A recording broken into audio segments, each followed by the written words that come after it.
né, o livro e a leitura, todo esse movimento em torno de resistência, né? Resistência, rebeldia, crítica, né? E apropriação dessa realidade através da arte. Da serra, as ribeiras do Poti, desde os primórdios morada dessa gente caratis.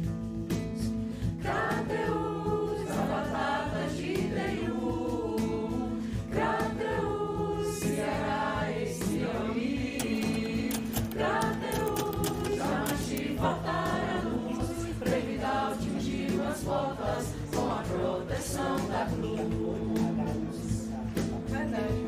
Crateus, Ceará, esse Ami, Crateus, Jamachi, faltaram luz, Brevidal tingiu as portas com a proteção da cruz.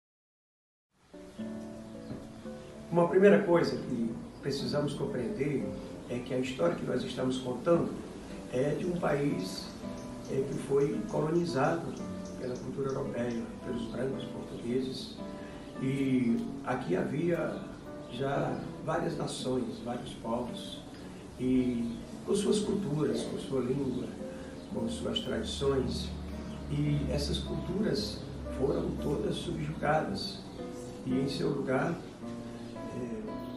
o país foi difundida, foi professada, foi generalizada a cultura branca. Crateús, Independência, Novo Oriente e Quiterianópolis, antigamente pertenceram ao Piauí, o estado do Piauí. Domingos Jorge Velho, de posse das cartas de Seis Marias, concedidas pelo governador de Pernambuco, ele esteve aqui com seus acompanhantes, tinha como objetivo expulsar os índios daqui para que as terras passassem a produzir. E foram lutas ferrenhas contra os índios caratiús, que eram os habitantes destas ribeiras.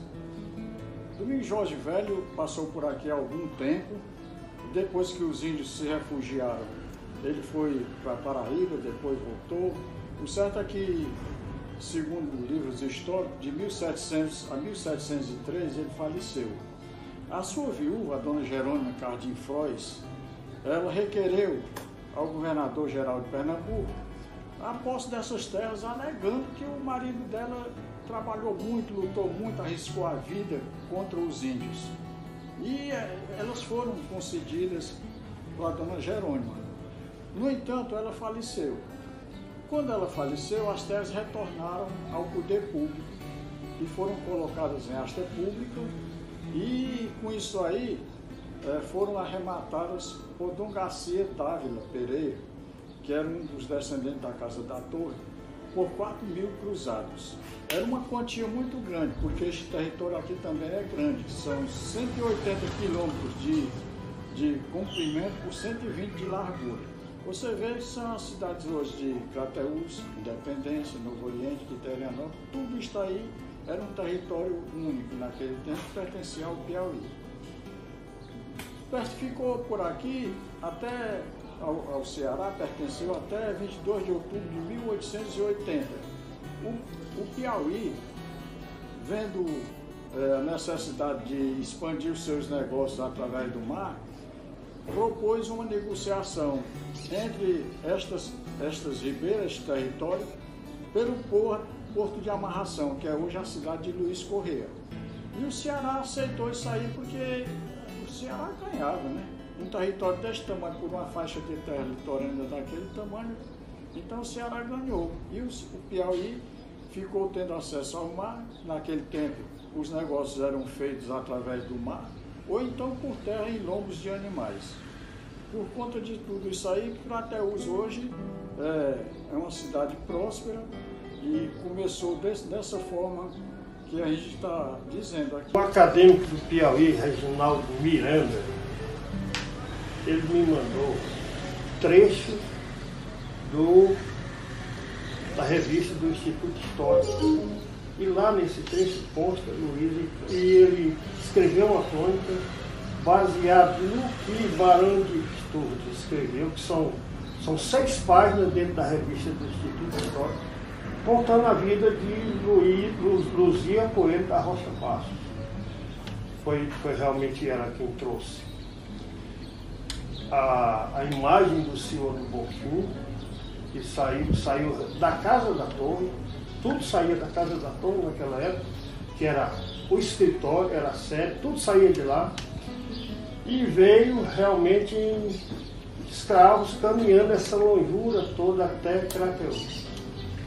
Talvez seja a peça, o objeto de Crateús mais antigo, mais valoroso que existe aqui, é a imagem do Senhor Bonfim que está ali.